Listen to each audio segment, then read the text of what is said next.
we're starting with carrots. And here we just want to cut them up into pieces like this, you see? Now, for those of you who aren't really adept with a knife, if you just take a little piece off the bottom, that's going to give you a little bit of grab, so then you can just cut your carrots. So practice, okay? So we have our carrots cut up, and here we have more butter, of course. Now, if you didn't want to use butter, you could use olive oil for this. And we simply take the carrots, cleaned, of course, all cut up, into the pot they go.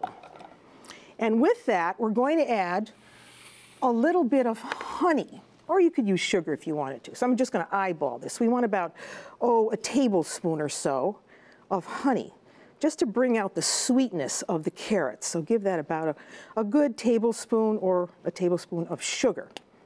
And to get honey out of a jar, you could just sit the jar in a little bit of warm water. That'll make it come out a lot easier.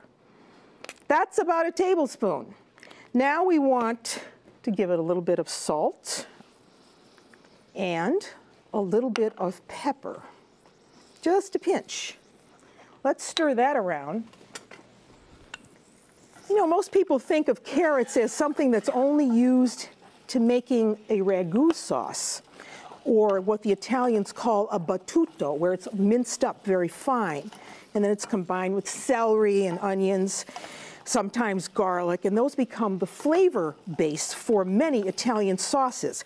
People don't often think of carrots as being just a side dish, a contorno, but here in this particular dish they are.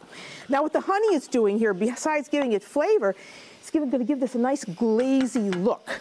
So when you hear a little sizzle on the pan, that's when you add the secret ingredient, and that would be vermouth. So I've got about 2/3 of a cup. You could use sweet or dry. This is white vermouth. I'm going to add 2/3 of a cup of that. Actually, this would be a wonderful company dish.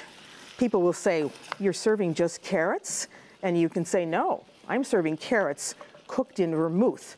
So once that starts to sizzle a little bit, you've got the bubbles coming up along the sides of the pan, you put the cover on, you lower the heat, and now our carrots with the vermouth.